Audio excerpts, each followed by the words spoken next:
السلام عليكم ورحمة الله وبركاته. أعوذ بالله من الشيطان الرجيم. بسم الله الرحمن الرحيم. الحمد لله الحمد لله رب العالمين. اللهم صل على سيدنا محمد وعلى آل سيدنا مولانا محمد. رب اشرح لي صدري ويسر لي أمري واحلل عقدة من لساني يفقهوا قولي. أعوذ بكلمات الله التامة من كل شيطان وهامة ومن كل عين لامة ولا حول ولا قوة إلا بالله العلي العظيم. ബഹുമാനരായ മുഅ്മിനീങ്ങളെ മുഅ്മിനാത്തുകളെ, പരിശുദ്ധ ഖുർആനിലെ 172-ാമത്തെ പേജാണ് ഇന്ന് റൈഹാൻ ഖുർആൻ ക്ലാസ്സിൽ നമുക്ക് പഠിക്കാനുള്ളത്. അള്ളാഹു നമ്മുടെ ഈ സംഗമം സ്വാലിഹായ അമലായി ഖബൂൽ ചെയ്യട്ടെ. നമ്മൾ ദുആ ചെയ്യാൻ കടപ്പെട്ട എല്ലാ ആളുകൾക്കും, പ്രത്യേകിച്ച് നമ്മുടെ മാതാപിതാക്കൾ, ഉസ്താദുമാർ, നമ്മുടെ ഈ ക്ലാസ് എടുക്കാൻ റഫർ ചെയ്യുന്ന മുഫസ്സിരീങ്ങൾ, പണ്ഡിതന്മാർ, ഈ ക്ലാസ് കേൾക്കുന്നവർ, റഫർ ചെയ്യുന്നവർ, ഇതിനുവേണ്ടി അധ്വാനിക്കുന്നവർ, എല്ലാവർക്കും അല്ലാഹു തആല രണ്ട് ലോകത്തും ഖൈർ പ്രദാനം ചെയ്യട്ടെ. ആമീൻ യാ റബ്ബൽ ആലമീൻ. നമ്മൾ ആദ്യമായി 172-ാം പേജിന്റെ പാരായണമാണ് നിർവഹിക്കുന്നത്. അഊദു ബില്ലാഹി മിനശ് ശൈത്വാനിർ റജീം. ബിസ്മില്ലാഹിർ റഹ്മാനിർ റഹീം. وإذ قالت أمة منهم لم تعظون قوما الله مهلكهم أو معذبهم عذابا شديدا قالوا معذرة إلى ربكم ولعلهم يتقون فلما نسوا ما ذكروا به أنجينا الذين ينهون عن السوء وأخذنا الذين ظلموا بعذاب بئيس بما كانوا يفسقون فلما عتوا عما نهوا عنه قلنا لهم كونوا قردة خاسئين وإذ تأذن ربك ليبعثن عليهم إلى يوم القيامة من يسومهم سوء العذاب إن ربك لسريع العقاب وإنه لغفور رحيم وقطعناهم في الأرض أمما منهم الصالحون ومنهم دون ذلك وبلوناهم بالحسنات والسيئات لعلهم يرجعون فخلف من بعدهم خلف ورثوا الكتاب يأخذون عرض هذا الأدنى ويقولون سيغفر لنا وإن يأتهم عرض مثله ويأخذوه ألم يؤخذ عليهم ميثاق الكتاب ألا يقولوا على الله إلا الحق ودرسوا ما فيه والدار الآخرة خير للذين يتقون أفلا تعقلون والذين يمسكون بالكتاب وأقاموا الصلاة إنا لا نضيع أجر المصلحين صدق الله العلي العظيم. പരിശുദ്ധ ഖുർആനിലെ 7-ാമത്തെ അധ്യായം സൂറത്തുൽ അഅറാഫ് 164 മുതൽ 170 വരെയുള്ള 7 ആയത്തുകളാണ് നമ്മൾ ഓതിവെച്ചത്. 9-ാം ജുസ്ഇൽ 172-ാമത്തെ പേജ്. ഐല എന്ന് പറയുന്ന നാട്ടുകാർ, ഐലത്തുകാരായ യഹൂദികൾ, ജൂതന്മാർ, അവർ ശനിയാഴ്ച മീൻ പിടിക്കരുത് എന്ന നിയമം ലംഘിക്കാൻ വേണ്ടി കുതന്ത്രങ്ങൾ മെനഞ്ഞ കഥയാണ് കഴിഞ്ഞ പേജിൽ അവസാനമായി നമ്മൾ പറഞ്ഞു വെച്ചത്. ആ സംഭവത്തിന്റെ ബാക്കിയാണ് ഇനി പറയുന്നത്. കടൽക്കരയിൽ കുഴിയുണ്ടാക്കി അള്ളാഹുവിന്റെ കൽപ്പന ലംഘിക്കാൻ തുടങ്ങിയ ആ ജൂതന്മാർ ക്രമേണ പരസ്യമായി തന്നെ ശനിയാഴ്ച ദിവസങ്ങളിൽ മീൻ പിടിക്കാൻ വേണ്ടി തുടങ്ങുകയാണ് ഉണ്ടായത്. അവരുടെ കൂട്ടത്തിൽ നല്ല ആളുകളുണ്ട്. അവർക്കിത് കണ്ട് സഹിക്കാൻ കഴിഞ്ഞില്ല. അവർ പറഞ്ഞു, അവരോട് നിങ്ങൾ ഇത് ചെയ്യരുത്. പക്ഷെ എന്തു ഫലം? അവർ അതൊന്നും കേട്ടില്ല. എന്ന് മാത്രമല്ല, പറഞ്ഞ ആളുകൾ ഉപദ്രവിക്കുകയാണ് അവർ ചെയ്യുന്നത്. അപ്പോ ഒരു വിഭാഗം അവരെ തടഞ്ഞു, നിങ്ങൾ ചെയ്യരുതെന്ന് പറഞ്ഞു. ഇനി മറ്റൊരു വിഭാഗം ഉണ്ടായിരുന്നു ആ നാട്ടിൽ. അവരുടെ നയം മറ്റൊന്നാണ്. എന്താണ്? അവർ ഈ കുറ്റകൃത്യം ചെയ്തില്ല, അതിൽ പങ്കുകൊണ്ടില്ല, എന്നാൽ ചെയ്ത ആളുകളെ തടഞ്ഞതുമില്ല, മിണ്ടാതിരുന്നു എന്ന് ചുരുക്കം. അവരെന്ത് മനസ്സിലാക്കി? ഇവരോട് പറഞ്ഞിട്ട് എന്താ കാര്യം, ഇവരെ തടഞ്ഞിട്ട് എന്താ കാര്യം? അങ്ങനെ മിണ്ടാതിരുന്ന ഒരു വിഭാഗമാണ്. ഇങ്ങനെ 3 വിഭാഗമാണ് ആ നാട്ടിലുണ്ടായിരുന്നത്. ഒന്ന്, നിയമം ലംഘിച്ച് മീൻ പിടിച്ചിരുന്ന ആളുകൾ. രണ്ടാമത്, അത് ആക്ഷേപിക്കുകയും അവരെ പിന്തിരിപ്പിക്കാൻ വേണ്ടി ഉപദേശിക്കുകയും ചെയ്തിരുന്ന, അവരോട് ചെയ്യരുതെന്ന് പറഞ്ഞിരുന്ന ആളുകൾ, ഗുണകാംക്ഷികൾ. മൂന്നാമതൊരു വിഭാഗം, ഈ പണി മനസ്സുകൊണ്ട് വരുത്തിരുന്ന ആളുകൾ, പക്ഷേ അവരെ ഉപദേശിച്ചിട്ട് ഫലമില്ലെന്ന് കണ്ട് അതിന് മുതിരാതിരുന്ന ആളുകൾ, അള്ളാഹുവിന്റെ ഭാഗത്തു നിന്നും എന്തെങ്കിലും ശിക്ഷക്ക് അവർ വിധേയരാകുമെന്ന് കരുതി മിണ്ടാതിരുന്ന. മൂന്നാമത് പറഞ്ഞ വിഭാഗം രണ്ടാം വിഭാഗക്കാരോട് ചോദിക്കുന്ന ചോദ്യമാണ് ഇനി നമ്മൾ പഠിക്കുന്ന 164 നിങ്ങൾ എന്തിനാണ് അവരെ ഉപദേശിക്കാൻ പോകുന്നത്? ഉപദേശിച്ചിട്ട് ഫലമൊന്നുമില്ലല്ലോ. അള്ളാഹു അവരെ നശിപ്പിക്കുകയോ അതല്ലെങ്കിൽ കഠിന ശിക്ഷ മുഖേന പാഠം പഠിപ്പിക്കുകയോ ചെയ്താക്കാം. നിങ്ങൾ വെറുതെ അവരെ ഉപദേശിച്ചിട്ട് എന്തിനാണ് മെനക്കെടുന്നത്? ഒരു ഫലം ഉണ്ടാവില്ല. ഇങ്ങനെയാണ് മൂന്നാം വിഭാഗക്കാർ രണ്ടാം വിഭാഗക്കാർ പറയുന്നത്. അതിന് ആ പറച്ചിലിന് രണ്ടാം വിഭാഗക്കാരായ നല്ല മനുഷ്യർ നൽകുന്ന മറുപടിയും ആ ആയത്തിലുണ്ട്. എന്താ മറുപടി? അവർ ഉപദേശം സ്വീകരിക്കുന്നില്ല എങ്കിലും ഉപദേശിക്കുക എന്ന ഞങ്ങളുടെ കടമ ഞങ്ങൾ നിർവഹിക്കുകയാണ്. അത് ചെയ്യണ്ടേ? ആ ഉത്തരവാദിത്വം നിർവഹിച്ചില്ല എന്ന കുറ്റത്തിൽ ഞങ്ങൾക്ക് ഒഴിവാകാമല്ലോ. നിങ്ങൾ എന്തുകൊണ്ട് ഉപദേശിച്ചില്ല എന്ന് അള്ളാഹു ഞങ്ങളോട് ചോദിക്കാൻ ഇടവരരുത്. ഇതാണ് ഞങ്ങളുടെ ഉദ്ദേശം. ഒരു പക്ഷേ ആ ഉപദേശം എങ്ങാനും കേട്ടിഞ്ഞത് നിർത്താനും മതിയല്ലോ. ഇങ്ങനെയാണ് രണ്ടാം വിഭാഗം മൂന്നാം വിഭാഗത്തോട് മറുപടി പറയുന്നത്. ഇവരെത്ര പറഞ്ഞിട്ടെന്താ? അക്രമികളായ ആളുകൾ അതൊന്നും ചെവിക്കൊണ്ടതേയില്ല. അങ്ങനെ ധിക്കാരം മൂത്തപ്പോ അള്ളാഹു തആല അവരെ കഠിനമായി ശിക്ഷിക്കുകയാണ്. ചരിത്രത്തിൽ തുല്യതയില്ലാത്ത വിധം ശിക്ഷ. ആ ധിക്കാരത്തിൽ നിന്ന് അവരെ തടയുവാൻ ശ്രമിച്ചിരുന്ന ഉപദേശിച്ചിരുന്ന രണ്ടാം വിഭാഗക്കാരെയും അള്ളാഹു തആല രക്ഷപ്പെടുത്തി. നമ്മൾ മേലെ പറഞ്ഞ മൂന്നാം വിഭാഗക്കാരെയും, അതായത് ഒന്നും പറയാതെ മിണ്ടാതിരുന്നവരെ പറ്റി ആയത്തിൽ പ്രത്യേകിച്ചൊന്നും പറഞ്ഞിട്ടില്ല. രക്ഷപ്പെടുത്തിയെന്നോ ഇല്ല എന്നോ പറഞ്ഞിട്ടില്ല. പക്ഷേ അവരുടെ ഭാഗത്ത് നിന്ന് വീഴ്ച സംഭവിച്ചിട്ടുണ്ട് എങ്കിലും അവരെ അള്ളാഹു രക്ഷിച്ചിട്ടുണ്ട് എന്ന് തന്നെയാണ് ഒരുവിധം മുഫസ്സിരിങ്ങളൊക്കെ രേഖപ്പെടുത്തുന്നത്. ഇമാം ഇബ്നു കസീർ റഹ്മത്തുള്ളാഹി അലൈഹിയൊക്കെ. എന്തായിരുന്നു ആ ശിക്ഷ എന്നും അള്ളാഹു തന്നെ പറയുന്നുണ്ട്. അവരെ കുരങ്ങുകളാക്കി മാറ്റി എന്നാണ്. ഇൻഷാ അല്ലാഹ് 164 ആയത്ത് നോക്കൂ. ബിസ്മില്ലാഹിർ റഹ്മാനിർ റഹീം. وإذ قالت أمة منهم لم تعظون قوما الله مهلكهم أو معذبهم عذابا شديدا قالوا معذرة إلى ربكم ولعلهم يتقون. وإذ قالت പറഞ്ഞ ആ സന്ദർഭം നിങ്ങൾ ഓർക്കണം. ആ സന്ദർഭം സ്മരണീയമാണ്. ആര് പറഞ്ഞ സന്ദർഭം? ഉമ്മത്തുൻ, ഒരു വിഭാഗം ആളുകൾ, മിൻഹും, അവരിൽപ്പെട്ട അയലത്തുകാരായ നാട്ടുകാരിൽപ്പെട്ട ഒരു വിഭാഗം ആളുകൾ പറഞ്ഞ സന്ദർഭം സ്മരണീയമാണ്. അതായത് മൂന്നാം വിഭാഗക്കാരാണ് കേട്ടോ. അവർ ചോദിക്കാൻ ആരോട്? രണ്ടാം വിഭാഗക്കാരോട്. ലിമ തഅളൂന ഖൗമൻ, നിങ്ങൾ എന്തിനാണ് ഒരു സമൂഹത്തെ ഇങ്ങനെ ഉപദേശിക്കുന്നത്? അല്ലാഹു മുഹ്ലികുഹും, അള്ളാഹു അവരെ ശിക്ഷിക്കുകയോ, അള്ളാഹു അവരെ ശിക്ഷിക്കാമല്ലോ, അള്ളാഹു അവരെ നശിപ്പിച്ചേക്കാം. അള്ളാഹു നശിപ്പിക്കാൻ ഒരുങ്ങുന്ന ഖൗമിനെ നിങ്ങൾ എന്തിനു ഉപദേശിക്കണം? ഔ മുഅദ്ദിബുഹും അദാബൻ ശദീദ, അല്ലെങ്കിൽ അള്ളാഹു അവരെ കഠിനമായ ശിക്ഷ ശിക്ഷിക്കുകയോ ചെയ്തേക്കാം. എന്ന് പറഞ്ഞാൽ അള്ളാഹു കഠിനമായി ശിക്ഷിക്കാൻ പോകുന്ന, അള്ളാഹു നശിപ്പിക്കാൻ പോകുന്ന ഈ സമുദായത്തെ എന്തിനാണ് നിങ്ങൾ ഉപദേശിക്കുന്നത്? ഇതാണ് മൂന്നാം വിഭാഗം രണ്ടാം വിഭാഗത്തോട് ചോദിച്ചത്. മൂന്നാം വിഭാഗം എന്ന് പറഞ്ഞാൽ മിണ്ടാതിരുന്ന ആളുകൾ, ഒന്നും പറയാതിരുന്ന ആളുകൾ, അവരോട് പറഞ്ഞിട്ട് കാര്യമില്ല എന്ന് വിചാരിച്ചിട്ട് മിണ്ടാതിരുന്ന ആളുകൾ. എന്തായാലും മറുപടി എന്നറിയോ? നമ്മളൊക്കെ ശ്രദ്ധിക്കണം. എന്താണ് രണ്ടാം വിഭാഗം സ്വാലിഹീങ്ങളായ ഉപദേശിച്ച ആളുകൾ മറുപടി പറഞ്ഞത്? ഖാലൂ മഅദിറത്തൻ ഇലാ റബ്ബിക്കും വലഅല്ലഹും യത്തഖൂൻ. ഖാലൂ, അവർ മറുപടി പറഞ്ഞു, മഅദിറത്തൻ ഇലാ റബ്ബിക്കും, നിങ്ങളുടെ രക്ഷിതാവിന്റെ അടുത്ത് നമുക്ക് ഒഴിവഴി കിട്ടാനാണ്. മഅദിറത്തൻ, എക്സ്ക്യൂസിന് വേണ്ടിയാണ്.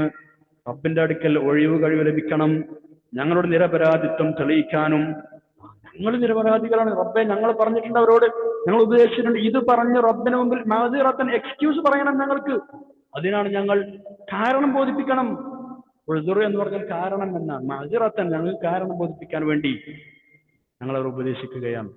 ഖാലൂ മഅദിറത്തൻ ഇലാ റബ്ബിക്കും, ഞങ്ങളുടെ രക്ഷിതാവിന്റെ അടുക്ക് ഞങ്ങൾക്ക് ഒഴിവ് കഴിവ് കിട്ടണം. നിങ്ങളുടെ രക്ഷിതാവിന്റെ അടുക്ക്, റബ്ബിക്കും എന്ന് പറഞ്ഞാൽ ആ പറഞ്ഞ ചോദിച്ച ആളോട് മറുപടി പറയണം എന്ന് മാത്രമല്ല, വലഅല്ലഹും യത്തഖൂൻ, അവർ സൂക്ഷിച്ചെങ്കിലോ എന്നും ഓർത്താണ്. ജനം നന്നായാലോ പറഞ്ഞു നോക്കുക. വലഅല്ലഹും യത്തഖൂൻ, ആ തെറ്റ് ചെയ്യുന്ന ആളുകൾ മുത്തഖീങ്ങളായി സൂക്ഷ്മത പാലിച്ചാലും പിന്മാറിയേക്കാനും സാധ്യതയുണ്ടല്ലോ. അതുകൊണ്ടാണ് ഞങ്ങൾ ഉപദേശിക്കുന്നത്. വഇദ് ഖാലത് ഉമ്മത്തും മിൻഹും, ഉമ്മത്ത് എന്ന വാക്കിന് ആണ് നമ്മളിവിടെ വിഭാഗം എന്നർത്ഥം പറഞ്ഞത്. വിഭാഗം, സമൂഹം എന്നൊക്കെ അർത്ഥം അല്ലെ? 159 ആയത്തിൽ നമ്മൾ അങ്ങനെ അർത്ഥം പറഞ്ഞിരുന്നു. സന്ദർഭങ്ങൾക്കനുസരിച്ച് പിന്നെ അർത്ഥങ്ങൾ മാറാറുള്ള ഒരു പദമാണ് ഉമ്മത്ത്. കൂട്ടം എന്ന അർത്ഥത്തിന് ഉപയോഗിക്കും, വിഭാഗം, സംഘം, സമൂഹം, ഇങ്ങനെയൊക്കെ ഉമ്മത്ത് എന്ന പദത്തിന് അർത്ഥം പറയാറുണ്ട്. ഇനി 165-ാമത്തെ ആയത്ത് നോക്കൂ. ബിസ്മില്ലാഹിർ റഹ്മാനിർ റഹീം. فلما نسوا ما ذكروا به أنجينا الذين ينهون عن السوء وأخذنا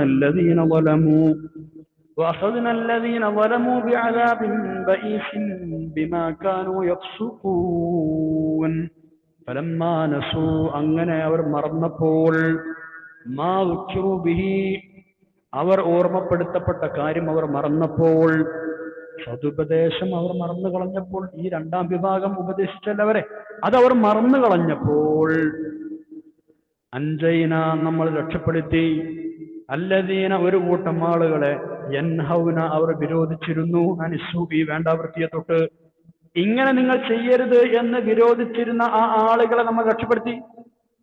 എന്നിട്ടോ വഅഖദ്നല്ലദീന ളലമൂ അക്രമം പ്രവർത്തിച്ച ആളുകളെ നമ്മൾ പിടികൂടി, ബിഅദാബിൻ ബഈസ് കഠിനമായ ശിക്ഷ കൊണ്ട്, കടുത്ത ശിക്ഷ കൊണ്ട് നമ്മൾ പിടികൂടി. ബഈസ് കടുത്ത ശിക്ഷ. എന്താണ് ചെയ്യാൻ കാരണം? ബിമാ കാനൂ യഫ്സുഖൂൻ അവർ അധർമ്മം ചെയ്തിരുന്നത് കൊണ്ട്, അവർ അധർമ്മം പ്രവർത്തിച്ചിരുന്നത് കൊണ്ട് അവരെ നമ്മൾ ഹീനമായ ശിക്ഷ കൊണ്ട് പിടികൂടി. ആ ഉപദേശിച്ച ആളുകളെ രക്ഷപ്പെടുത്തി. അൻജൈനല്ലദീന യൻഹൗന അനിസ്സൂ. 166-ാമത്തെ ആയത്ത് നോക്കൂ. ഇനി ആ ശിക്ഷ നടപ്പാക്കിയ വിഷയമാണ് പറയുന്നത്.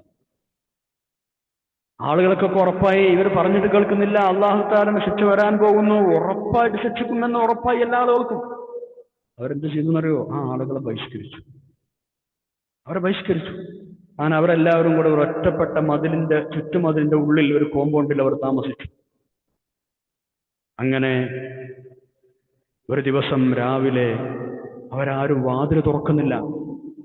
ആ കോമ്പൗണ്ടിനകത്തുള്ള ആളുകൾ ആരും വാതിൽ തുറക്കുന്നില്ല. അപ്പൊ പുറത്തുള്ള ആളുകൾ കോണി വെച്ച് കയറി നോക്കി ആ കോമ്പൗണ്ടിന്റെ അകത്തേക്ക്. യാ അല്ലാഹ്, എന്താ സംഭവം?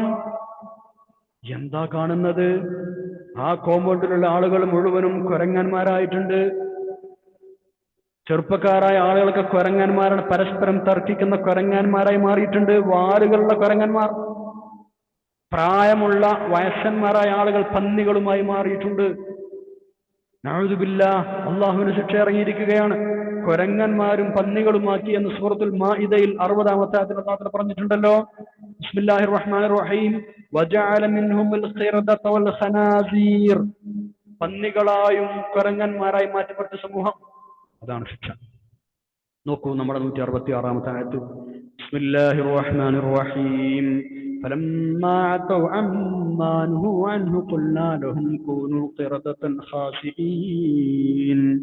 فلما عتوا അങ്ങനെ അവർ ഫലമ്മാ അത്തൗ ആ ആളുകൾ ധാർഷ്ട്യത്തോടെ ചെയ്തപ്പോൾ, ധിക്കാരത്തോടെ ചെയ്തപ്പോൾ, എന്ത്? അമ്മാ നുഹു അൻഹു അവരോട് വിലക്കപ്പെട്ട കാര്യം അവർ ധാർഷ്ട്യത്തോടെ ചെയ്തപ്പോൾ. അത എന്ന് പറഞ്ഞാൽ ധിക്കാരപൂർവം പ്രവർത്തിച്ചു എന്നർത്ഥം.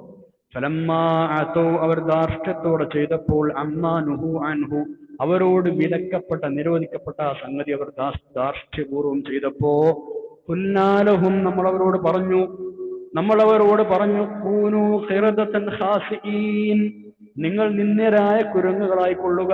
കൂനൂ നിങ്ങൾ ആയി മാറണം, ഖിറദതൻ കുരങ്ങുകളായി മാറണം, ഖാസിഈൻ നിന്ദ്യരായ. അങ്ങനെ അവർ കുരങ്ങന്മാരായി മാറി, പന്നികളുമായി മാറി.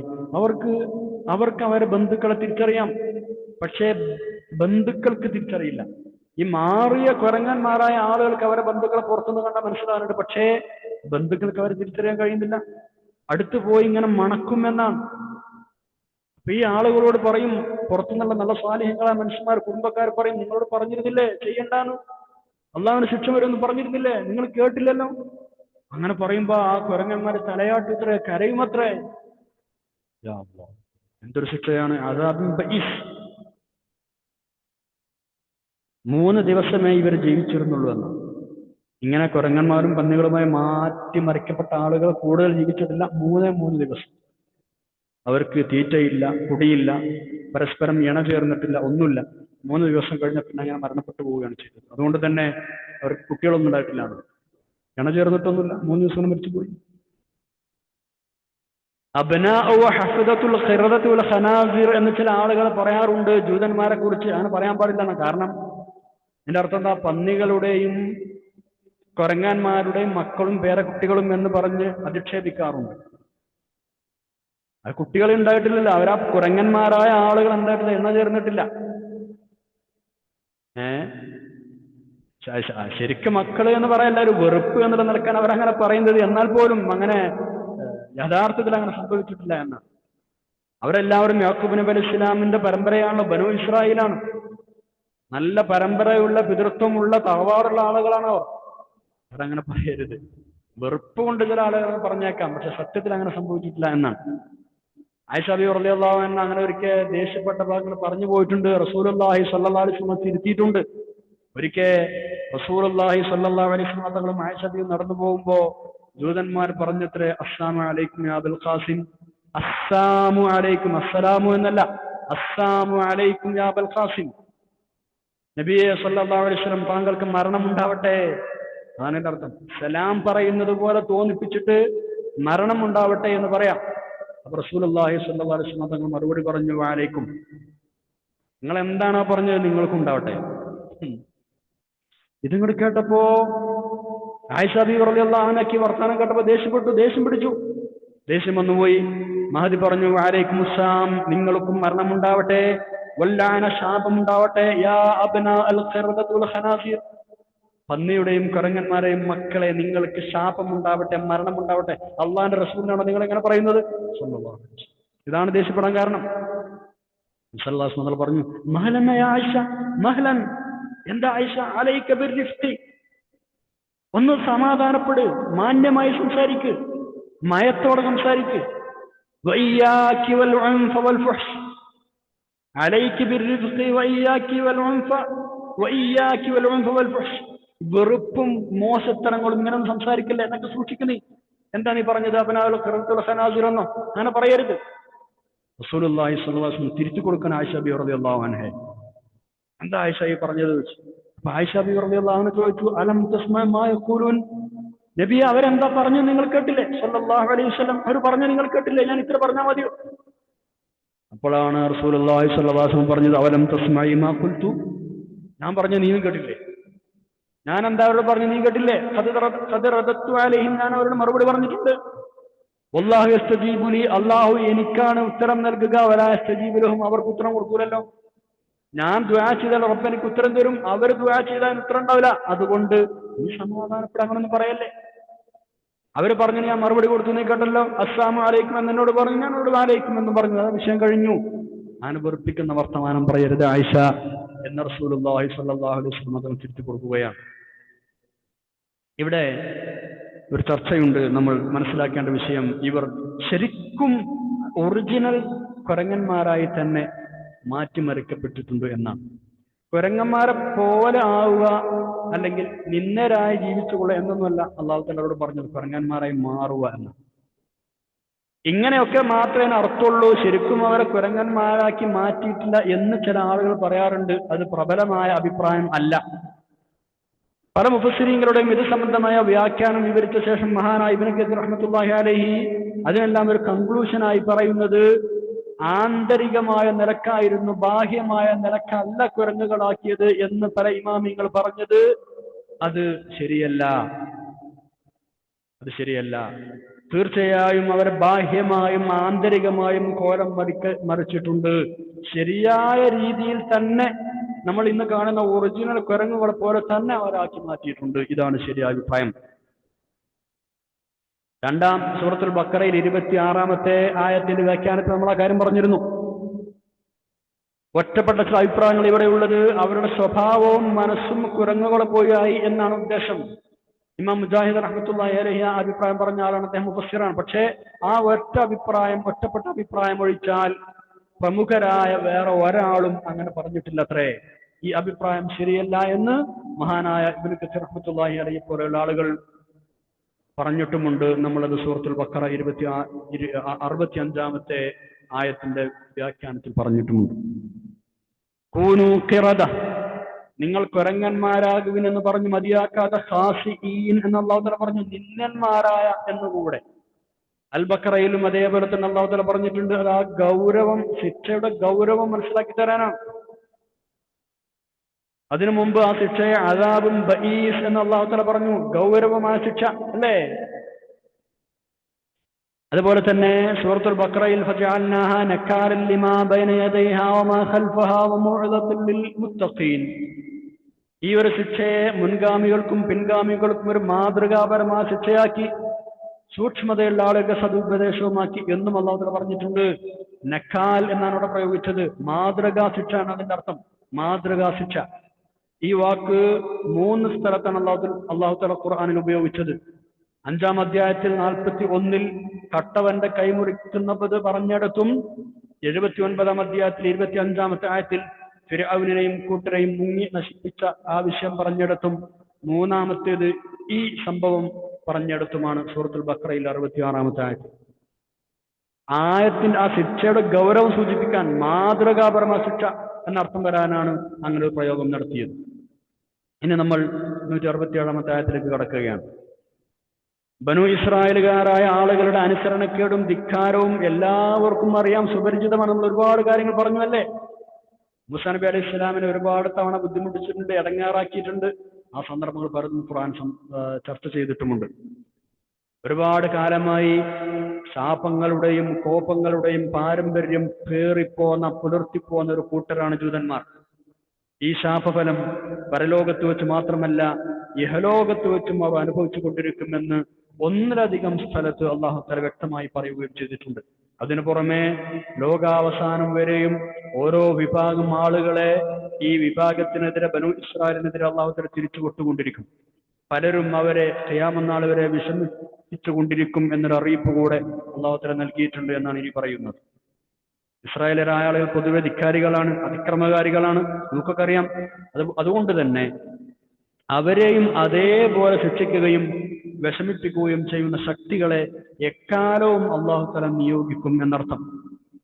അവരുടെ ഇന്ന് വരെയുള്ള ചരിത്രം പരിശോധിച്ചാൽ ഈ വസ്തുത ശരിയാവണ്ണം ബോധ്യപ്പെടുന്നതുമാണ്. നമുക്ക് ആയത്ത് നോക്കാം. 167-ാമത്തെ ആയത്ത്, 167ഉം 68ഉം 168. ബിസ്മില്ലാഹിർ റഹ്മാനിർ റഹീം. وَإِذْ تَأَذَّنَ رَبُّكَ لَيَبْعَثَنَّ عَلَيْهِمْ إِلَى يَوْمِ الْقِيَامَةِ مَن يَسُومُهُمْ سُوءَ الْعَذَابِ إِنَّ رَبَّكَ لَسَرِيعُ الْعِقَابِ وَإِنَّهُ لَغَفُورٌ رَحِيمٌ. وَإِذْ تَأَذَّنَ رَبُّكَ, അങ്ങയുടെ രക്ഷിതാവ് അറിയിച്ച ഘട്ടം ഓർക്കണം. തഅസ്സന എന്ന് പറഞ്ഞാൽ അറിയിപ്പ് കൊടുത്ത ആ ഒരു രംഗം നിങ്ങൾ ഓർക്കണം. എന്താണ് അറിയിപ്പ് കൊടുത്തത്? എന്താണ് എല്ലാവരും അറിയിച്ചത്? ലയബ്അസന്ന അലൈഹിം, അവരുടെ മേൽ നിശ്ചയമായും അള്ളാഹു നിയോഗിക്കുക തന്നെ ചെയ്യും. ഇലാ യൗമിൽ ഖിയാമ, അന്ത്യനാൾ വരെ. ആര് നിയോഗിക്കും? മൻ, ഒരു വിഭാഗം ആളുകളെ. യസൂമൂനഹും സൂഅൽ അദാബ്, അവർക്കുമേൽ അവരെ ഹീനമായി മർദ്ദിച്ചുകൊണ്ടിരിക്കുന്ന ഒരു വിഭാഗത്തെ. യസൂമൂനഹും, അവരെ വളരെ ഹീനമായി, സൂഅൽ അദാബി, കഠിനമായ ശിക്ഷ അല്ലെങ്കിൽ ഹീനമായ ശിക്ഷ അവരോട് ചെയ്തുകൊണ്ടിരിക്കുന്ന, അവരെ മർദ്ദിച്ചുകൊണ്ടിരിക്കുന്ന ആളുകളെ അല്ലാഹു തആല ഖിയാമത്ത് നാൾ വരെ അവരുടെ മേൽ നിയോഗിക്കുമെന്ന് റബ്ബ് അറിയിച്ച സന്ദർഭം ഓർക്കണം. യസൂമുഹും എന്ന് പറഞ്ഞാൽ അവരോട് പെരുമാറും എന്നൊക്കെ അർത്ഥം. എങ്ങനെ പെരുമാറും? സൂഅൽ അദാബ്, മോശമായ ശിക്ഷയുടെ രൂപത്തിൽ, കാരണം കഠിനമായി അവരെ ഹീനമായ രൂപത്തിൽ അവരെ മർദ്ദിച്ചു കൊണ്ടിരിക്കുമെന്നർത്ഥം. ഇന്ന റബ്ബക ലസരീഉൽ ഇഖാബ്, അത്തരം ആളുകളെ ലോകാവസാനം വരെ അല്ലാഹു തആല അയക്കുക തന്നെ ചെയ്യുമെന്ന് താങ്കളുടെ രക്ഷിതാവ് അറിയിച്ച സന്ദർഭം ഓർക്കുക എന്ന് ആശയം. ഇന്ന റബ്ബക, നിശ്ചയം അങ്ങയുടെ രക്ഷിതാവ്, ലസരീഉൽ ഇഖാബ്, വളരെ വേഗം ശിക്ഷ നൽകുന്നവനാണ്. വഇന്നഹു ലഗഫൂറുർ റഹീം, ഏറ്റവും കൂടുതൽ പൊറുക്കുന്നവനും കരുണാമയനുമാണ്. 168 നോക്കൂ. ബിസ്മില്ലാഹിർ റഹ്മാനിർ റഹീം. വഖത്തഅനാഹും ഫിൽ അർളി ഉമമാ മിൻഹും അസ്സാലിഹൂന വമിൻഹും ദൂന ദാലിക ബലൗനാഹും ബിൽ ഹസനാതി വസ്സയ്യിആതി ലഅല്ലഹും യർജിഊൻ. വഖത്തഅനാഹും ഫിൽ അർളി ഉമമാ, ഭൂമിയിൽ പല വിഭാഗങ്ങളായി അവരെ നാം വിഭജിക്കുകയുണ്ടായി. വഖത്തഅനാഹും, അവരെ നമ്മൾ വിഭജിച്ചു. ഫിൽ അർളി, ഭൂമിയിൽ ഉമമൻ, പല വിഭാഗങ്ങളായി. വമിൻഹുമുസ് സ്വാലിഹൂൻ, അവരിൽ സച്ചരിതരായ ആളുകളുണ്ട്. വമിൻഹും ദൂന ദാലിക, അതല്ലാത്ത ആളുകളുമുണ്ട്. നല്ലവരുണ്ട് അവരുടെ കൂട്ടത്തിൽ, ഒമിൻഹും, അവരുടെ കൂട്ടത്തിലുണ്ട്, ദൂനദാലിക, അതിന് താഴെയുള്ളവർ എന്ന് പറഞ്ഞാൽ നല്ലവരല്ലാത്തവർ. നല്ലവരുമുണ്ട്, അല്ലാത്തവരും അവരുടെ കൂട്ടത്തിലുണ്ട്. വബലൗനാഹും ബിൽ ഹസനാതി വസയ്യിആതി ലഅല്ലഹും യർജിഊൻ, നമ്മൾ അവരെ പരീക്ഷണ വിധേയരാക്കിയിട്ടുണ്ട്. വബലൗനാഹും, നമ്മൾ അവരെ പരീക്ഷിച്ചിട്ടുണ്ട്. ബിൽ ഹസനാത്ത്, നന്മകൾ കൊണ്ട്, അനുഗ്രഹങ്ങൾ കൊണ്ട് പരീക്ഷിച്ചിട്ടുണ്ട്. വസയ്യിആതി, തിന്മകൾ കൊണ്ട്, ശിക്ഷയും മറ്റും ബുദ്ധിമുട്ടുകൾ നൽകി പരീക്ഷിച്ചിട്ടുണ്ട്. എന്തിനാണ് അങ്ങനെ ചെയ്തത്?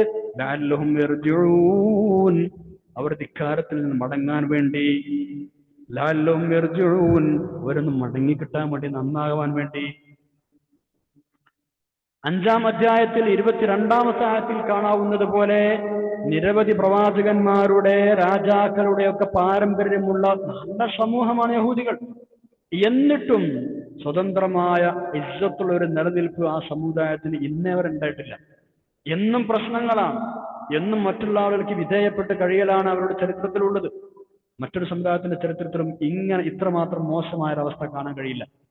പലരുടെയും ഭരണത്തിന് കീഴിൽ കാലാകാലങ്ങളായി വിധേയപ്പെട്ട് ജീവിച്ചു കഴിയേണ്ടി വന്നവരാണവർ. മൂസാ നബി അലൈഹി സ്വലാം തന്നെ അവരിൽ നിന്ന് 7 or 13 കൊല്ലം ജിസിയ വാങ്ങിയിട്ടുണ്ട്, കപ്പം. അപ്പൊ അതൊരു തരം വിധേയപ്പെടലിന്റെ അടയാളമാണ്, കപ്പം വാങ്ങി ജീവിക്കുക. ടാക്സ് പോലെയുള്ള സംഗതിയാണ്. അവര് മൂസാ നബിക്ക് ശേഷം പിന്നീട് യുനാനികളും കസ്ദാനികളും കൽദാനികളുമായ രാജാക്കന്മാർ അവരെ അടിച്ചമർത്തിയിട്ടുണ്ട്. അതിനുശേഷം ക്രിസ്ത്യാനികളുടെ ഭരണത്തിന് കീഴിൽ ജീവിക്കേണ്ടി വന്നിട്ടുണ്ടവർ. അതിനും ശേഷം തിരുനബി സല്ലല്ലാഹു അലൈഹി വസല്ലം തങ്ങളുടെ കാലത്തും അവരിൽ നിന്ന് കപ്പം, ജിസിയ, ടാക്സ് ഒക്കെ വസൂലാക്കിയിട്ടുണ്ട്. ഖുർആൻ അവതരിക്കുന്ന കാലത്ത് അറേബ്യയുടെ പല ഭാഗങ്ങളിലായി കുടിയേറിപ്പാർത്തു വരികയായിരുന്നു ഇവർ. അധികം താമസിയാതെ തന്നെ പല സ്ഥലങ്ങളിൽ നിന്നും ഓരോ കാരണം കൊണ്ട് അവിടം വിട്ടുപോകേണ്ടി വന്നിട്ടുണ്ട്. അതിനവർ നിർബന്ധിതരായിട്ടുണ്ട്. പിന്നെ ചില യൂറോപ്യൻ രാഷ്ട്രങ്ങളിൽ വെച്ച് കൂട്ടക്കൊലക്കും ബഹിഷ്കരണത്തിനും അവർ വിധേയരായിട്ടുണ്ട്. നമുക്കൊക്കെ അറിയാവുന്നതുപോലെ 20-ാം നൂറ്റാണ്ടിന്റെ തുടക്കത്തിൽ ഈ വിഭാഗത്തിന്റെ അന്തകനായി രംഗപ്രവേശം ചെയ്തത് ആരാ? സാക്ഷാൽ ഹിറ്റ്ലറാണ്. അഡോൾഫ് ഹിറ്റ്ലർ, ജർമ്മൻ റിപ്പബ്ലിക്കിന്റെ ചാൻസലറും പ്രസിഡന്റുമായിരുന്ന ഈ സ്വേച്ഛാധിപതി 1880 മുതൽ 1945 വരെ ഭരണം നടത്തിയ ഇദ്ദേഹം ലക്ഷക്കണക്കിന് ജൂതന്മാരെ ഒരു ദയയും ദക്ഷിണവുമില്ലാതെ ഗ്യാസ് ചാമ്പറുകളിൽ അടക്കമിട്ട് കൊന്നൊടുക്കിയത് ചരിത്രമാണ്.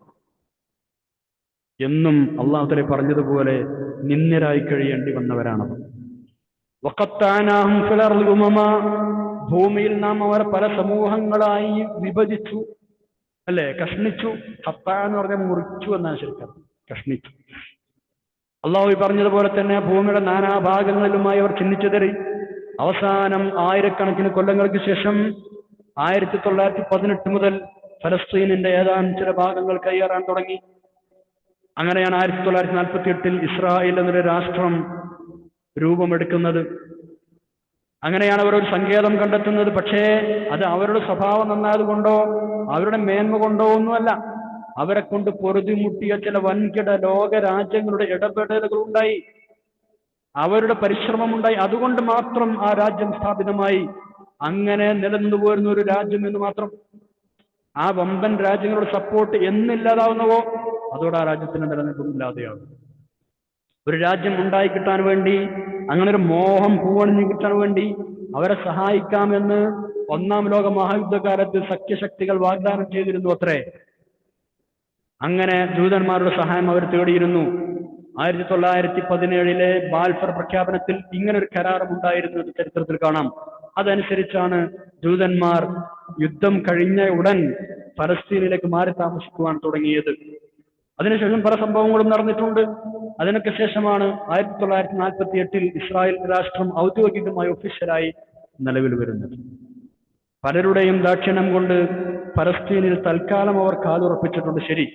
എങ്കിലും അവർ സുരക്ഷിതരല്ല. ചുറ്റുഭാഗവും അറബ് നാടുകളാണ്. അറബ് നാടുകളെ വലയം ചെയ്യപ്പെട്ടിരിക്കുകയാണ്. ഇസ്രായേലും ചുറ്റുമുള്ള അറബ് രാഷ്ട്രങ്ങളും തമ്മിൽ എന്നും അസുഖകരമായ സ്ഥിതിവിശേഷമാണ്. നമുക്കറിയാം മധ്യേഷ്യൻ മേഖലയിലെ പ്രശ്നങ്ങളൊക്കെ നമുക്കറിയാവുന്നതാണ്. ഈ മധ്യേഷ്യൻ മേഖല സമാധാനത്തിന് എന്നും ഭീഷണിയാണ് ഇസ്രായേൽ എന്ന രാജ്യം. ഐക്യരാഷ്ട്ര സംഘടനക്ക് എന്നും തലവേദനയെ ഈ രാജ്യം സൃഷ്ടിച്ചിട്ടുള്ളൂ. സ്ഥാപിച്ചത് മുതൽ ഇന്ന് വരെ അത് നിലനിന്നു വരുന്നത് ചില വൻ ശക്തികൾ പിന്നിലുള്ളത് കൊണ്ട് മാത്രമാണ്. ലോകാവസാനം എടുക്കുമ്പോൾ ഖിയാമത്ത് നാൾ അടുക്കുന്ന സമയത്ത് ഇൻഷാ അല്ലാഹ് ദജ്ജാലിന്റെ അനുയായികളായി യഹൂദികൾ രംഗത്ത് വരുമെന്നാണല്ലോ പ്രമാണം. അന്ന് മഹാനായ ഈസാ നബി അലൈഹി ഇസ്ലാമിനോടൊപ്പം ചേർന്ന് അവരെ വകവരുത്തുന്നത് മുസ്ലിം സമൂഹമായിരിക്കും. അങ്ങനെ കൂട്ടക്കൊല ചെയ്യപ്പെടാൻ വേണ്ടി റബ്ബ് അവരെ ഇന്നൊരു കേന്ദ്രത്തിൽ, അതായത് ഇസ്രായേലിൽ സമ്മേളിപ്പിച്ചിരിക്കുകയാണ് എന്ന് വേണം അനുമാനിക്കാൻ. അതായത് അറബ് രാജ്യങ്ങൾക്കിടയിൽ മുസ്ലിംകൾ ജൂതന്മാരുമായി യുദ്ധം ചെയ്യുന്നത് വരെ ഖിയാമത്ത് നാൾ സംഭവിക്കുകയില്ല എന്ന് ഹദീസുണ്ടല്ലോ, അതുകൂടെ ഇതിനോട് ചേർത്ത് വായിക്കണം. അപ്പോ ഇത്രയധികം ശത്രുക്കൾ പൊതിഞ്ഞ, ഓരോ നിമിഷവും പേടിച്ച് ജീവിക്കുന്ന മറ്റൊരു രാഷ്ട്രം ലോകത്തുണ്ടോ എന്നറിയില്ല. ആ പേടിയിൽ നിന്നാണ് സകല ആക്രമണങ്ങളും കയ്യേറ്റങ്ങളും ഉണ്ടാവുന്നത്. ഇസ്രായേലിന്റെ ഭാഗത്തു നിന്ന് നിരന്തരം ആക്രമണങ്ങളും കയ്യേറ്റങ്ങളും ഒക്കെ ഉണ്ടാകുന്നത് പത്രദ്വാര മാധ്യമങ്ങളിലൊക്കെ നമ്മൾ കണ്ടറിഞ്ഞ് വായിച്ച് മനസ്സിലാക്കുന്ന ആളുകളാണ്. ആ അക്രമങ്ങളൊക്കെ ഉണ്ടാവാൻ കാരണം ഈ ഒരു ഭീതിയാണ്, പേടിയാണ്, ഭീരുത്വമാണ്. എല്ലാവിധ പ്രതിരോധ സംവിധാനങ്ങൾ ഉണ്ടായിട്ടും ശരിക്കൊന്ന് സമാധാനമായിരിക്കാൻ അവർക്ക് കഴിയുന്നില്ല. ഐക്യരാഷ്ട്രസഭ അടക്കമുള്ള അന്താരാഷ്ട്ര ഏജൻസികളുടെ കണ്ണിലെ കരടുകൂടിയാണ് ഈ വിഭാഗം എന്നുകൂടെ മനസ്സിലാക്കണം. ശേഷം 168 ആയത്തിൽ പറയുന്നത് പോലെ ഭൂമിയുടെ പല ഭാഗങ്ങളിലായി അവരെ വ്യാപിപ്പിച്ചുവെന്നും അവരിൽ ചില നല്ല ആളുകൾ ഉണ്ടായിരുന്നു, അവർ സത്യത്തിലേക്ക് തിരിച്ചു വരാൻ വേണ്ടി ചിലപ്പോൾ ഐശ്വര്യം നൽകിയും മറ്റു ചിലപ്പോൾ ക്ഷാമം നൽകിയും അവരെ പരീക്ഷിക്കുമെന്നും അല്ലാഹു തആല പറയുകയാണ്. വഫത്തഅനാഹും എന്ന് പറഞ്ഞ ആയത്തിന്റെ ആശയം അതാണ്. പല ഭാഗങ്ങളിലായി അവർ ആ കാലഘട്ടത്തിൽ വ്യാപിപ്പിച്ചിരുന്നു. പിന്നെ അവർക്ക് സത്യത്തിലേക്ക് തിരിച്ചു വരാൻ അവരെ സഹായിക്കുന്ന പല സംഗതികളും നന്മയും അനുഗ്രഹവും ശിക്ഷയും ഒക്കെ പല രണ്ടുകൊണ്ടും പരീക്ഷിച്ചിരുന്നു. മിൻഹുമുസ് സ്വാലിഹൂൻ, നിങ്ങൾ പറഞ്ഞു നോക്കൂ, അള്ളാഹു യഹൂദികളെ കുറിച്ച് ഇത്രയും കടുത്ത സ്വരത്തിൽ ആക്ഷേപിക്കുന്നതിനിടയിൽ പോലും പറയാണ് നല്ല ആൾക്കാർ അവരുടെ കൂട്ടത്തിലുണ്ട് കേട്ടോ. മിൻഹുമുസ് സ്വാലിഹൂൻ, അവരുടെ കൂട്ടത്തിൽ നല്ല ആളുകളുണ്ട്, സൽപ്രത്തരുണ്ട്. മിൻഹും ദൂന ദാലിക, അല്ലാത്തവരുമുണ്ട്. യഹൂദികളെ കുറിച്ച് മൊത്തത്തിൽ ഇങ്ങനെയൊക്കെയാണ് പറയാനുള്ളത് എങ്കിലും അവരുടെ കൂട്ടത്തിലും നല്ലവരുണ്ട് കേട്ടോ എന്ന് അല്ലാഹു ഉണർത്തുകയാണ്. മുഴുവനായിട്ടെങ്കിലും കുറച്ചെങ്കിലൊക്കെ ആളുകളുണ്ട് എന്നാണ്. ഖുർആനിന്റെ നിഷ്പക്ഷതയാണ് നമ്മൾ മനസ്സിലാക്കേണ്ടത്. പരിശുദ്ധ ഖുർആനിന്റെ സത്യസന്ധതയാണ് മനസ്സിലാക്കേണ്ടത്. അതത് കാലങ്ങളിൽ വന്ന പ്രവാചകന്മാരെ വിശ്വസിക്കുകയും അവരെ പിന്തുടരുകയും ചെയ്തു വന്നിരുന്ന ആളുകൾ, ശബ്ബത്ത് നാളിൽ മത്സ്യം പിടിച്ചുകൊണ്ടിരുന്നവർ, ഉപദേശിച്ചിരുന്ന ആളുകൾ, നബി സല്ലല്ലാഹു അലൈഹി വസല്ലം തങ്ങൾ വന്നതിന് ശേഷം തിരുമേനി സല്ലല്ലാഹു അലൈഹി വസല്ലം തങ്ങളിലും അവിടുത്തെ പ്രബോധനങ്ങളിൽ വിശ്വസിച്ച ആളുകൾ, അവരൊക്കെയാണ് ഈ നല്ലവർ എന്ന് പറഞ്ഞ കൂട്ടത്തിൽ പെടുന്നവർ. അപ്പൊ ഖുർആൻ ഒരു സമുദായത്തെ അടച്ചാക്ഷേപിക്കുകയല്ല, നല്ല ആളുകളുണ്ടെങ്കിൽ അത് തുറന്നു പറയുക തന്നെ ചെയ്യും. അല്ലാഹു തആല വ്യക്തമായി പറയുകയും ചെയ്യും. നിഷ്പക്ഷതയാണ്. അടുത്ത ആയത്ത് നോക്കാം, 169, 170. കഴിഞ്ഞ ആയത്തിൽ നമ്മൾ പറഞ്ഞതുപോലെ ഇസ്രായേലിലടക്കം ഇസ്രായേലിൽ ചുരുക്കം ചില നല്ല ആളുകളും അധികം മോശമല്ലാത്ത ആളുകളും ഉണ്ടായിരുന്നു. പക്ഷേ അവരുടെ പിൻഗാമികളായ വന്ന ആളുകൾ മോശക്കാരായിരുന്നു എന്നാണ് ഇനി പറയാൻ പോകുന്നത്. അവർ തൗറാത്തിന്റെ പാരമ്പര്യമൊന്നും കൈവിട്ടിട്ടില്ല, അതിന്റെ അനുയായികളാണെന്ന് പറഞ്ഞ് അഭിമാനിക്കുന്ന ആളുകൾ തന്നെയാണ്. പക്ഷേ അവർക്ക് ശേഷം വന്ന ആ നല്ല ആളുകൾ എന്ന് പറഞ്ഞിരുന്ന ആ തലമുറയ്ക്ക് ശേഷം വന്ന പിൻഗാമികളായ ആളുകൾ അവർ മോശക്കാരായിരുന്നു. അവർ പറയും ഞങ്ങൾ തൗറാത്തിന്റെ ആൾക്കാരാണ്, തൗറാത്തിന്റെ പാരമ്പര്യം ഞങ്ങൾ കൈവിട്ടിട്ടില്ല, അതിന്റെ അനുയായികൾ തന്നെയാണെന്ന് അവർ വീമ്പിളക്കും. പക്ഷേ ആ അഭിമാനം പറച്ചിന് മാത്രമേ ഉള്ളൂ. തൗറാത്തിന്റെ അധ്യാപനങ്ങളും ശിക്ഷണങ്ങളും ഒക്കെ ഒഴിവാക്കി ദുന്യവിയായ ഐഹികമായ കാര്യലാഭങ്ങൾക്ക് വേണ്ടി അതിന് പ്രാധാന്യം കൊടുത്തിട്ട് തൗറാത്തിന്റെ അധ്യാപനങ്ങളെ വലിച്ചെറിയുകയാണ് അവർ ചെയ്യുക. എന്ന് മാത്രമല്ല തൗറാത്തിന്റെ അധ്യാപനങ്ങൾ ദുർവ്യാഖ്യാനം ചെയ്യുകയുമാണ് അവർ ചെയ്തത്. ഇങ്ങനെ ചെയ്ത ഒരു വിഭാഗമാണ് അവർക്ക് ശേഷം പിന്നീട് വന്നത്, പിൻഗാമികളായി വന്നത്. അതാണ് ഇനി അടുത്ത ആയത്തിൽ പറയാൻ പോകുന്നത്. എന്ത് തോന്നിവാസം ചെയ്താലും അള്ളാഹു അതൊക്കെ ഞങ്ങൾക്ക് പുറത്തു തരും എന്നാണ് അവരുടെ വാദം. തട്ടിവിടുകയാണ്, ഞങ്ങൾക്ക് അള്ളാഹു പുറത്തു തരും, അതായത് മോക്ഷം എന്നത് ഞങ്ങളുടെ മാത്രം കുത്തകയാണ് എന്ന് വിശ്വസിച്ച ആളുകൾ. ഒരു തെറ്റു ചെയ്ത ശേഷം അള്ളാഹു പൊറുക്കണമെന്ന് ആഗ്രഹിക്കും, ഇസ്തിഗ്ഫാർ ചെയ്യും, വീണ്ടും അതേ തെറ്റ് ചെയ്യും. നിരന്തരം തെറ്റിൽ മുഴുകിയാലും അള്ളാഹു പൊറുക്കുമെന്ന് അവർ വ്യാമോഹിക്കും. അത് തൗറാത്തിന്റെ അധ്യാപനങ്ങൾക്കെതിരാണ്. നിരന്തരം തെറ്റ് ചെയ്ത് തോപ ചെയ്താൽ അങ്ങനെ തെറ്റ് ചെയ്തുകൊണ്ടിരുന്നാൽ പൊറുക്കുമെന്ന് തൗറാത്തിലുണ്ടോ? ഇല്ല. അള്ളാഹുവിന്റെ മേൽ കള്ളം പറയാനാണത്. അത്തരം നിഷേധങ്ങൾക്ക് പച്ചക്കള്ളം കെട്ടിച്ചമച്ചുണ്ടാക്കുന്നതിന് ധൈര്യം കാണിച്ച ആളുകളാണ് അവർ. ഒരു കാര്യലാഭത്തിനു വേണ്ടി സത്യം നിരാകരിച്ചെന്നിരിക്കട്ടെ, അതിലേറെ നല്ല മറ്റൊരു കാര്യലാഭമുണ്ട് എന്ന് കണ്ടാൽ അതിനു വേണ്ടി വീണ്ടും സത്യം നിരാകരിക്കാനും ധിക്കരിക്കാനും അവർ തയ്യാറാകും. ഒരു പ്രാവശ്യം തെറ്റ് ചെയ്ത് മാറി നിൽക്കല്ല, വീണ്ടും അതിലേറെ ഗുണം, ഐഹികമായ ഗുണം കണ്ടാൽ വീണ്ടും അവർ തെറ്റ് ചെയ്യുമെന്നർത്ഥം. അള്ളാഹുവിന്റെ കൽപ്പനക്ക്, നിയമനിർദ്ദേശങ്ങൾക്ക് ഒന്നും എതിരായി ചെയ്യാനോ സ്വന്തമായി ഉണ്ടാക്കാനോ പാടില്ലല്ലോ. ഇത് തൗറാത്തിന്റെ കർശനമായ കൽപ്പനയാണ്. അത് പാലിക്കാൻ അവർ ബാധ്യസ്ഥരാണ്. വേണ്ടതെല്ലാം ഈ മഹൽ ഗ്രന്ഥത്തിലുണ്ട്. എല്ലാം അള്ളാഹു പഠിച്ചു മനസ്സിലാക്കി കൊടുത്തിട്ടുണ്ട്. എന്നിട്ടും ഇതാണ് അവരുടെ അവസ്ഥ. ക്ഷണികമായ നശിച്ചു പോകുന്ന നശ്വരമായ ഈ ലോകത്തെ കാര്യലാഭങ്ങളെക്കാൾ എത്രയോ ഉത്തമം ആഖിറത്തിൽ ലഭിക്കാനിരിക്കുന്ന നശ്വരമായ നേട്ടങ്ങളാണ്. ഈ ഒരു കാര്യം എന്താണ് അവർ ബുദ്ധി കൊടുത്ത് ചിന്തിക്കാത്തത്? അത്ഭുതം തന്നെ. വേദഗ്രന്ഥത്തിന്റെ പാരമ്പര്യവാദം ശരിയാണെങ്കിൽ ഈ ദുരവസ്ഥ ഒരിക്കലും ഉണ്ടാവാൻ പാടില്ലല്ലോ. അവർ പറയുന്നത് ഞങ്ങൾ വേദഗ്രന്ഥത്തിന്റെ ആൾക്കാരാണ്, പക്ഷെ ശരിയായ ആൾക്കാരാണെങ്കിൽ ഇങ്ങനെ ഉണ്ടാവില്ലല്ലോ. വേദഗ്രന്ഥം ശരിയായി അംഗീകരിക്കുന്ന ആളുകളാണെങ്കിൽ അതിന്റെ ശാസനകളും അവർ അംഗീകരിക്കുക തന്നെ ചെയ്യും. അങ്ങനെ ചെയ്താൽ അതിന്റെ ഗുണവും നേട്ടവും പ്രതിഫലവും അവർക്ക് ലഭിക്കാതിരിക്കുകയുമില്ല. ഇതൊക്കെയാണ് ഇനിയുള്ള ആയത്തിൽ അല്ലാഹു തആല പറയുന്നത്. ബിസ്മില്ലാഹിർ റഹ്മാനിർ റഹീം. فخلف من بعدهم خلف ورثوا الكتاب يأخذون عرض هذا الأدنى ويقولون سيغفر لنا وإن يأتهم عرض مثله يأخذوه ألم يؤخذ عليهم ميثاق الكتاب ألا يقولوا على الله إلا الحق ودرسوا ما فيه والدار الآخرة خير للذين يتقون أفلا تعقلون فخلف من بعدهم خلف പിന്നീട് അവർക്ക് ശേഷം പിൻഗാമികളായ ഒരു തലമുറ രംഗപ്രവേശം ചെയ്തു. ഫഖലഫ പിന്നീട് വന്നു, മിൻ ബഅദിഹിം അവർക്ക് ശേഷം ഖൽഫുൻ ഒരു തലമുറ, അതായത് അവർക്ക് പിന്നാലെ. ഫഖലഫ മിൻ ബഅദിഹിം ഖൽഫുൻ പിന്നീട് അവർക്ക് ശേഷം പിൻഗാമികളായി ഒരു തലമുറ, ഒരു ഖൽഫ് രംഗപ്രവേശം ചെയ്തു. എന്താണ് അവരുടെ പ്രത്യേകത? വരിസുൽ കിതാബ്, അവർ തൗറാത്തിന്റെ വേദത്തിന്റെ അനന്തരാവകാശികളായി. പക്ഷേ യഖുദൂന അറള ഹാദൽ അദ്നാ, എന്നാൽ നിസ്സാരമായ ഈ ഭൗതിക ലോക വിഭവങ്ങൾ സ്വീകരിക്കുകയാണ് അവർ ചെയ്തത്.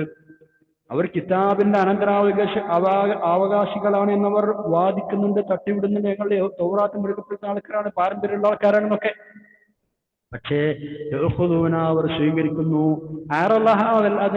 ഈ അദ്നയുടെ ലക്ഷ്യത്തെ എന്ന് പറഞ്ഞാൽ അദ്നയായ ഈ ദുന്യാവിന്റെ ഈ നിസ്സാരമായ ഭൗതിക ലോകത്തെ വിഭവങ്ങൾ, അറളെന്ന് പറഞ്ഞാൽ വിഭവങ്ങൾ, ഹാവൽ അദ്ന ഈ നിസ്സാരമായ ഭൗതിക ലോകത്തെ അറളുകൾ, വിഭവങ്ങൾ അവർ സ്വീകരിക്കുകയാണ്. കാരണം തെറ്റ് ചെയ്യാണ്, വേണ്ടാത്തങ്ങൾ ചെയ്യാണ്, ദുന്യവ്യ നാട്ടങ്ങൾക്ക് വേണ്ടി തൗറാത്ത് ദുർവ്യാഖ്യാനം ചെയ്യുന്നതടക്കമുള്ള കാര്യങ്ങൾ ചെയ്യുകയാണ്. എന്നിട്ടോ യഖൂലുനവർ പറയും സയുഗ്ഫറു ലനാ, ഞങ്ങൾക്ക് പൊറുക്കപ്പെട്ടു വന്നേക്കാം, അള്ളാഹു ഞങ്ങൾക്ക് പുറത്തു വരും. അവരങ്ങനെ പറയും, ഞങ്ങൾ തെറ്റ് ചെയ്താൽ അള്ളാഹു ഞങ്ങൾക്ക് പുറത്തു വരും. എന്നിട്ടോ വഇയതിഹിം അറദുൻ മിസ്ലുഹു, അതേപോലെയുള്ള മറ്റൊരു ഭൗതിക വിഭവം അവർ കണ്ടാൽ യഖുദുഹു, അതും അവരെടുക്കും, അതും സ്വീകരിക്കും. വഇയതിഹിം അറദുൻ മിസ്ലുഹു യഖുദു, അതുപോലെയുള്ള മറ്റൊരു ഭൗതിക വിഭവം കിട്ടുന്നുവെങ്കിൽ അതും അവർ സ്വീകരിക്കും. അപ്പോൾ ഒരിക്കൽ തെറ്റ് ചെയ്തു, അള്ളാഹു ഞങ്ങൾക്ക് പുറത്തു വരും എന്ന് പറഞ്ഞു, എന്നിട്ട് വീണ്ടും അതേപോലെ മറ്റൊരു നേട്ടം കണ്ട വീണ്ടും തെറ്റ് ചെയ്യും, നിരന്തരം തെറ്റ് ചെയ്തുകൊണ്ടിരിക്കുക. അല്ലാഹു തആല ചോദിക്കുകയാണ്, അലം യുഖദ് അലൈഹിം മീസാഖുൽ കിതാബി അല്ലാ യഖൂലു അലല്ലാഹി ഇല്ലൽ ഹഖ്, അള്ളാഹുവിന്റെ പേരിൽ സത്യമല്ലാതെ പറയരുത് എന്ന് വേദഗ്രന്ഥം മുഖേന അവരുമായി അള്ളാഹു കരാർ വാങ്ങിയിട്ടില്ലേ? അലം യുഖദ്, അള്ളാഹു സ്വീകരിച്ചിട്ടില്ലേ അലൈഹിം അവരിൽ നിന്ന് മീസാഖുൽ കിതാബി, കിതാബ് മുഖേന ഒരു മീസാഖ്, വേദഗ്രന്ഥം മുഖേന ഒരു കരാർ വാങ്ങിയിട്ടില്ലേ? തൗറാത്ത് മുഖേന കരാർ വാങ്ങിയിട്ടില്ലേ? എന്ത് കരാറ്? അല്ലാ യഖൂലു, അവർ പറയില്ല എന്ന്, അലല്ലാഹി ഇല്ലൽ ഹഖ്, അള്ളാഹുവിന്റെ മേൽ സത്യമല്ലാതെ പറയില്ല എന്ന്, അള്ളാഹുവിന്റെ പേര് സത്യമല്ലാതെ പറയാൻ പാടില്ല എന്നൊരു കരാർ വാങ്ങിയിട്ടില്ലേ വേദഗ്രന്ഥം മുഖേന? വദറസൂ മാ ഫീഹി, ആ വേദത്തിലുള്ളത് അവർ പഠിക്കുകയും ചെയ്തിട്ടില്ലേ? വദറസൂ, അവർ പഠിക്കുകയും ചെയ്തിട്ടില്ലേ? ഫീഹി മാ ഫീഹി, ആ വേദഗ്രന്ഥത്തിലുള്ളത് അതൊക്കെ പഠിച്ച ആളുകളല്ല, എന്നിട്ട് അവരിങ്ങനെ ചെയ്യാണോ? വദ്ദാറുൽ ആഖിറതു ഖൈറുൽ ലില്ലദീന തഖൂൻ, സൂക്ഷ്മത പാലിക്കുന്ന ആളുകൾക്ക് ഏറ്റവും നല്ല ഭവനം പാരത്രികമായ ഭവനമാണ്, ദാറുൽ ആഖിറയാണ്. നിങ്ങളെപ്പോലെ ഇവർ ചെയ്യുന്നത് പോലെ ഭൗതികമായ താല്പര്യങ്ങൾക്ക് വേണ്ടി ഒരിക്കലും ദീനിനെ മറിച്ചു വിൽക്കുകയോ ദുർവ്യാഖ്യാനം ചെയ്യുകയോ തെറ്റുകൾ ചെയ്യുകയോ അല്ല ചെയ്യേണ്ടത്. നിങ്ങൾ മുത്തഖീങ്ങളാണെങ്കിൽ ഖൈറായ വീട് ഏതാണ്? അദ്ദാറുൽ ആഖിറ, പരലോകമാണ്. അഫലാ തഅഖിലൂൻ, നിങ്ങൾ എന്താ ആലോചിക്കുന്നില്ലേ? ഫഖലഫ മിൻ ബഅദിഹിം ഖൽഫുൻ, ഖൽഫ് ഖലഫ്, ഖൽഫ് ഖലഫ്, ഈ രണ്ട് വാക്കുകൾക്കും പിൻഗാമികൾ എന്നും പിന്തുടർച്ചക്കാരെന്നും നമുക്ക് അർത്ഥമുണ്ട്. ശേഷം വന്ന തലമുറ എന്നർത്ഥം. പക്ഷേ ആദ്യത്തേത് ഖൽഫ് അത് മോശമായ പിൻഗാമികൾക്കാണ്, മോശക്കാരായ പിൻഗാമികൾക്കാണ് ഖൽഫ് എന്ന് പറയുന്നത്. ഖലഫ് എന്നത് പിന്നെ നല്ല പിൻഗാമികൾക്കാണ് പറയുന്നത്. അതാണ് ഇവിടെ ഖലഫ മിൻ ബഅദിഹിം ഖൽഫുൻ, അവർക്ക് ശേഷം വന്ന ആ ഖൽഫ് മോശക്കാരായിരുന്നു എന്ന് സൂചിപ്പിച്ചത് അതുകൊണ്ടാണ് ഖൽഫ്. ഖൽഫ് എന്ന് പറഞ്ഞാൽ മോശം പിൻഗാമികൾ. ആറലഹാവൽ അതിനാന്ന് പറഞ്ഞാൽ ഈ ഭൗതിക ലോകത്തിന്റെ വളരെ നിസ്സാരമായ നേട്ടങ്ങൾ, കാര്യലാഭങ്ങൾ. 170 നോക്കൂ. ബിസ്മില്ലാഹിർ റഹ്മാനിർ റഹീം. വല്ലദീന യുമസ്സികൂന ബിൽ കിതാബി വഅഖാമുസ് സ്വലാത്ത ഇന്നാ ലാ നുദിഉ അജ്റൽ മുസ്ലിഹീൻ. വല്ലദീന യുമസ്സികൂന ബിൽ കിതാബ്, അല്ലാഹു തആല പറയാണ് ഇങ്ങനൊക്കെ അവർ ചെയ്യുന്നുണ്ട്. ആ കൂട്ടത്തിൽപ്പെട്ട ആരെങ്കിലും ആ കിതാബ് മുറുകെ പിടിച്ച് നല്ല നിലയ്ക്ക് ജീവിക്കുകയാണെങ്കിൽ ഒരിക്കലും നമ്മൾ അവരുടെ പ്രതിഫലം നഷ്ടപ്പെടുത്തുകയില്ല, നമ്മൾ കൃത്യമായ പ്രതിഫലം കൊടുക്കുക തന്നെ ചെയ്യും. വല്ലദീന യുമസ്സികൂന ബിൽ കിതാബ്, വേദഗ്രന്ഥം മുറുകെ പിടിക്കുന്ന ആളുകൾ, വഅഖാമുസ് സ്വലാത്ത, നമസ്കാരം മുറപ്രകാരം അനുഷ്ഠിക്കുകയും ചെയ്യുന്ന ആളുകൾ, ഇന്നാ നിശ്ചയമായും നമ്മൾ ലാ നുദിഉ പാഴാക്കി കളയുകയില്ല അജ്റൽ മുസ്ലിഹീൻ, ആ സൽക്കർമ്മികളുടെ പ്രതിഫലം. അങ്ങനെ ചെയ്യുന്ന ആളുകളുണ്ടെങ്കിൽ അവരുടെ പ്രതിഫലം ഒരിക്കലും നമ്മൾ പാഴാക്കി കളയുകയില്ല. വല്ലദീന യുമസ്സികൂന ബിൽ കിതാബി, കിതാബ് മുറുകെ പിടിക്കുന്ന ആളുകൾ, അതനുസരിച്ച് നടക്കുന്നവർ എന്നർത്ഥം. വഅഖാമുസ് സ്വലാ, നിസ്കാരം മുറുകപ്രകാരം അനുഷ്ഠിക്കുകയും ചെയ്യുന്നവർ, അവരുടെ കൂട്ടത്തിലും എല്ലാ പൊതുവെയും. ഇന്നാ നിശ്ചയമായും നമ്മൾ ലാ നുദിഉ, നമ്മൾ നഷ്ടപ്പെടുത്തുകയില്ല, പാഴാക്കി കളയുകയില്ല അജ്റൽ മുസ്ലിഹീൻ, അത്തരം സൽക്കർമ്മം ചെയ്യുന്നവരുടെ സൽക്കർമ്മങ്ങൾ. അപ്പൊ ഇങ്ങനെ ഈ വേദഗ്രന്ഥത്തിന്റെ അധ്യാപനവും അതനുസരിച്ചുള്ള ജീവിതവും ഒക്കെ നയിച്ചിരുന്ന ചുരുക്കം ചില ആളുകൾ അവരുടെ കൂട്ടത്തിൽ ഉണ്ടായിരുന്നു. മഹാനായ അബ്ദുല്ലാഹി ഇബ്നു സലാം റളിയല്ലാഹു അൻഹു പോലെയുള്ള ആളുകൾ, അവരൊക്കെ മുസ്ലിമീങ്ങളായിട്ടുണ്ട്, റസൂലുള്ളാഹി സ്വല്ലല്ലാഹു അലൈഹി വസല്ലം വിശ്വസിച്ചിട്ടുമുണ്ട്. ഇത്രയുമാണ് ഇന്നത്തെ ക്ലാസ്സിൽ നമുക്ക് പഠിക്കാനുള്ളത്. ഇൻഷാ അല്ലാഹ് നമുക്ക് ദുആ ചെയ്ത് പിരിയാം. അൽഹംദുലില്ലാഹി റബ്ബിൽ ആലമീൻ. അല്ലാഹുമ്മ സ്വല്ലി അലാ സയ്യിദിനാ മുഹമ്മദിൻ വഅലാ ആലി സയ്യിദിനാ മൗലാനാ മുഹമ്മദ്. അല്ലാഹുവേ, ഞങ്ങൾ പറഞ്ഞതും കേട്ടതും പഠിച്ചതും സ്വാലിഹായ അമലുകൾ ചെയ്യണം. അല്ലാഹ് ഞങ്ങളുടെ എല്ലാവരുടെയും തെറ്റുകുറ്റങ്ങൾ പുറത്ത് മാപ്പാക്കി തരണം തമ്പുരാനെ. ദീനും ദുനിയാവും ആഖിറത്തും രക്ഷപ്പെടുത്തണം. അല്ലാഹ് ദുനിയാവിന്റെ കാര്യലാഭങ്ങൾക്ക് വേണ്ടി പ്രവർത്തിക്കുന്നവരെ കുറിച്ച് ഞങ്ങൾ പെടുത്തരുത് തമ്പുരാനെ.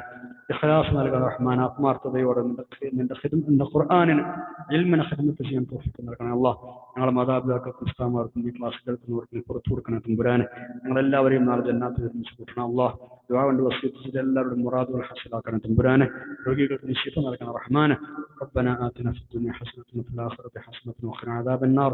اللهم اجعل جمعنا هذا جمعا مرحوما وتفرقنا من بعده تفرقا معصوما ولا تجعل اللهم فينا ولا منا ولا معنا شقيا ولا مطرودا ولا محروما. ربنا تقبل منا إنك أنت السميع العليم وتب علينا إنك أنت التواب الرحيم. آمين برحمتك يا أرحم الراحمين.